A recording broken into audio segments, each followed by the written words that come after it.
नमस्कार मित्रों। आज के इस वीडियो में मैं सिंह और बाघ का तुलनात्मक अध्ययन करके यह बताऊंगा कि इन दोनों में कौन अधिक बलिष्ठ है। इनका तुलनात्मक अध्ययन करने के लिए मैं अफ्रीकी शेर और भारतीय राष्ट्रीय बंगाल बाघ को लूँगा। तो बिना समय गंवाए आइए आरंभ करते हैं।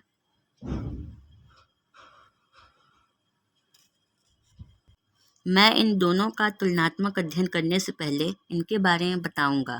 तो शुरुआत करते हैं बाघ से। बाघ बिल्ली परिवार में सबसे बड़ी प्रजाति है।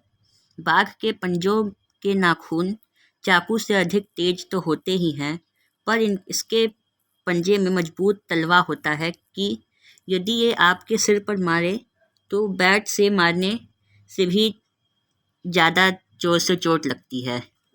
और यह अपने दोनों पंजे उठाकर बॉक्सर की तरह वार करता है, जबकि सिंह एक ही बार में एक ही पंजा उठा सकता है।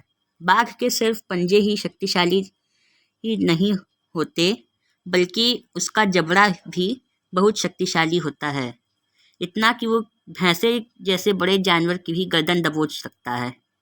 यहाँ तक कि बाघ हिरन जैसे शिकार को तो अपने वजन से ही मार सकने की क्षमता रखता है। वैसे सिर्फ शक्तिशाली होना ही अच्छे योद्धा की निशानी नहीं होती, फ्लेक्सिबल यानी लचीला भी होना चाहिए, जो कि बाघ में है। यद्यपि बाघ शेर की तुलना में कम तीव्र गति से दौड़ता है, परंतु यह उसके मुकाबले बहुत एक्टिव है। यह फुर्ती से पेड़ पर चढ़ सकता है और यह शिकार पर छलांग लगाकर उसे पकड़ता है, वहीं शेर दौड़ कर पकड़ता है। बाघ एशिया महाद्वीप में पाए जाते हैं। मित्रों, अब बात करते हैं कि बाघ कहाँ पाए जाते हैं। तो बाघ यहाँ एशिया महाद्वीप में पाए जाते हैं। ये एशिया का नक्शा, और यहाँ जहाँ जहाँ पे केसरिया रंग के निशान दिख रहे हैं, वहाँ वहाँ बाघ पाए जाते हैं। तो ये रही बाघ की विशेषताएं, और अलग अलग जगहों के हिसाब से इनके अलग अलग नाम भी हैं। वैसे अब बात कर लेते हैं कि बाघ कौन कौन से जानवरों से लड़ने की क्षमता रखता है।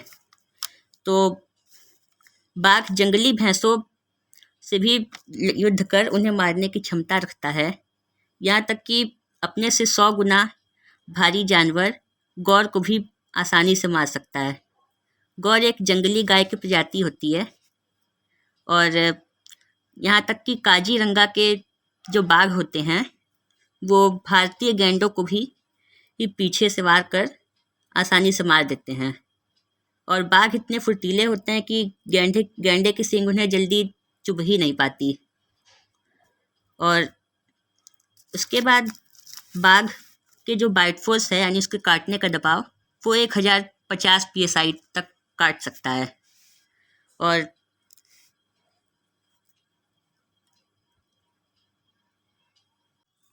इन सब बातों से ये क्लियर हो जाता है कि बाघ को मारना किसी और अन्य जानवर के वश की बात नहीं है। लेकिन अब बात कर लेते हैं जंगल के राजा कहे जाने वाले शेर की। शेर अफ्रीका महाद्वीप में पाए जाने वाली सबसे बड़ी बिल्ली की प्रजाति है। शेर झुंड बनाकर रहते हैं, और इनके झुंड को प्राइड कहते हैं। और ये अफ्रीका और एशिया का नक्शा है। यहाँ जहाँ जहाँ भी केसरिया रंग का निशान दिख रहा है, वहाँ वहाँ शेर पाए जाते हैं। और छोटा सा निशान एक भारत में भी है, जो कि गुजरात में है। गुजरात में पाए जाने वाले इन शेरों को एशियाटिक लायन कहते हैं। वहीं अफ्रीका के शेरों को अफ्रीकी शेर कहते हैं। और उसके अलावा शेरों का जो झुंड होता है, उसमें शेरनियाँ ज़्यादा होती हैं और शेर थोड़े कम होते हैं। और प्राइड के असली रखवाले शेर ही होते हैं। वैसे तो शेर अपने झुंड की ही ताकत के बल पर जंगल पर राज कर पाते हैं, जिनसे ये झुंड में रहकर हाथी, जिराफ, गैंडा, हिप्पो, इन सब बड़े जानवरों को आसानी से मार सकते हैं, यहाँ तक कि भैंसों को भी। लेकिन अकेले में भी इनमें जो ताकत होती है वो कुछ कम नहीं होती। एक बार एक मामला सामने आया था कि अफ्रीकी जंगलों में एक बड़े शेर ने पूरी ताकत से एक हाथी के बच्चे को मार गिराया था, जो कि इसकी ताकत का सबूत है। और उस हाथी के बच्चे का वजन शेर से ज़्यादा होता है थोड़ा सा। और उसके अलावा शेर की जो बाइट फोर्स यानी काटने का दबाव होता है वो 650 psi होता है। शेर ज़्यादातर जंगलों में हर शेर का अपना एक इलाका होता है और वो अपने पूरे प्राइड के साथ उस इलाके की देखभाल करता है। वहीं शेरनियों का काम होता है शिकार करना, झुंड का पेट भरना। शेर शौक के लिए शिकार करते हैं, लेकिन शेरनियाँ अपने प्राइड का पेट भरने के लिए। लेकिन कई बार कुछ शिकार कुछ ज़्यादा ही बड़ा होता है, तब शेरों को ही मदद करनी पड़ती है शिकार में। और शेर अपनी प्राइड की ताकत के दम पर जंगल पर राज कर पाते हैं और इनमें सामाजिक व्यवहार बहुत ज़्यादा होता है।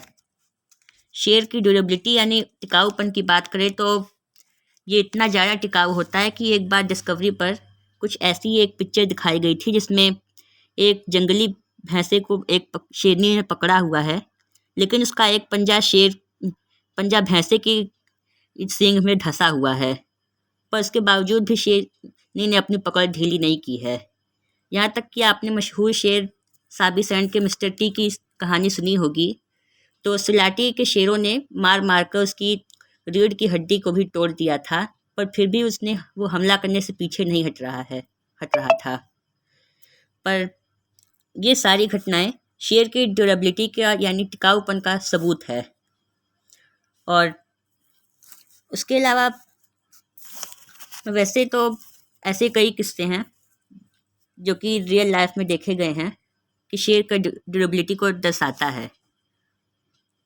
शेर और बाघ ये दोनों ही अपने अपने इलाके के सबसे खूंखार और ताकतवर एपेक्स प्रेडेटर हैं।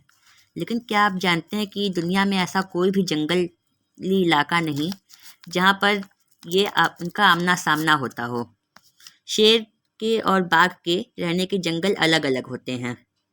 यहाँ पर आप देख सकते हैं कि और अब बढ़ते हैं मुकाबले की तरफ। शेर 8 फीट लंबा होता है और वजन में 190 किलो होता है। वहीं बाघ 9 फीट लंबा होता है, वजन में 220 किलो तक होता है। यानी कि आकार और वजन का बहुत बड़ा एडवांटेज यहाँ पे बाघ को मिलेगा। बाघ अपने स्टेमिना और ताकत की मदद से शेर को आसानी से हरा सकता है, क्योंकि यहाँ आप देख सकते हैं कि आकार में बहुत बड़ा अंतर है। तो इसलिए मेरे ओपिनियन से विजेता बाघ ही होगा। और बाघ दोनों पंजे उठाकर एक साथ वार कर सकता है, तो जहाँ शेर एक पंजा उठाकर वार करेगा वहीं बाघ दोनों पंजे एक साथ मार चुका होगा, तो विजेता बाघ ही होगा। आपको यह वीडियो कैसा लगा कमेंट करके अवश्य बताएं और पशु पक्षी तथा जानवरों से संबंधित ऐसी ही वीडियो देखने के लिए सब्सक्राइब ज़रूर करें। तो मिलते हैं अगले वीडियो में, और इस वीडियो को देखने के लिए आपका बहुत बहुत धन्यवाद।